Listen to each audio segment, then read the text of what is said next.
شیر اور ہوشیار کوا جنگل کے بیچوں بیچ ایک طاقتور شیر رہتا تھا جس کا نام لیو تھا۔ وہ مضبوط، بہادر اور جنگل کا بادشاہ تھا۔ تمام جانور اس کی عزت کرتے تھے لیکن کچھ اس سے ڈرتے بھی تھے۔ ایک دن دوپہر کے وقت لیو ایک بڑے درخت کے نیچے آرام کر رہا تھا۔ اسی وقت ایک ہوشیار کوا کوکو اڑتا ہوا آیا اور درخت کی ایک شاخ پر بیٹھ گیا۔ سلام جنگل کے بادشاہ، کوکو نے کائیں کائیں کرتے ہوئے کہا۔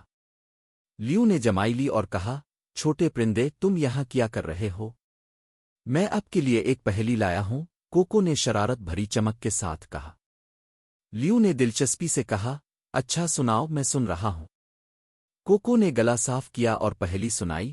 ایسا کیا ہے جس کے صبح 4 ٹانگیں ہوتی ہیں، دوپہر میں 2 اور رات کو 3؟ لیو نے سوچتے ہوئے پیشانی پر بل ڈالے۔ وہ جنگل کا بادشاہ تھا لیکن پہیلیاں حل کرنے میں زیادہ اچھا نہیں تھا۔ کچھ دیر بعد اس نے کہا، مجھے نہیں معلوم، بتاؤ تو صحیح۔ کوکو ہنستے ہوئے بولا، یہ ایک انسان ہے۔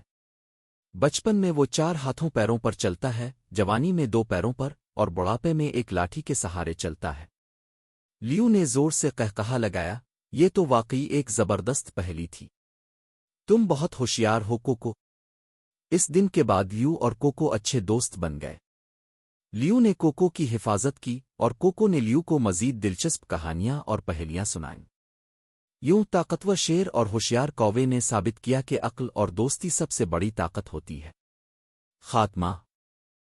چینل کو سبسکرائب کریں اور بیل آئیکن دبائیں تاکہ آپ ہماری آنے والی ویڈیوز کو کبھی نہ چھوڑیں۔